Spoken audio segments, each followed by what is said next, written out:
If you're looking for a fun hands-on activity to teach your elementary art students about shape, try using geoboards. Geoboards are really easy to use. Students can practice creating different types of shapes and combining those together to create objects. If you don't have the funds to purchase geoboards for your students, you can also make your own.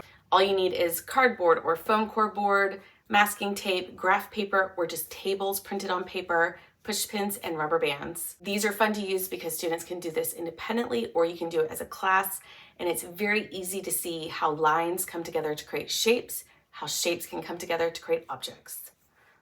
To make your own geoboard, gather your supplies. I cut my foam core board down to 8 inches by 8 inches, and instead of using graph paper, I just created a table in Microsoft Word and printed it out. I planned the table so I had 8 cross lines across and down where I will place my pins. Depending on how thick you need your geoboard to be will determine how many pieces of foam core or cardboard you need to stack to get that thickness. I based this off of how long my pins were, and I made sure they wouldn't push all the way through and be pokey on the other side. I purchased a pack of really cheap thin foam core board, so I had to stack 4 pieces together to get the thickness I needed. I used Mod Podge between each layer to glue my foam core pieces together, and then I used Mod Podge to glue that printed table onto the top. I then taped the edges with masking tape just to make sure that students aren't going to pick the edges or peel up the graph paper at the top. I then took my push pins and put a little bit of hot glue on the bottom and then pushed them into the foam core. You don't want to push these all the way down. You want enough space between the bottom of the top of the push pin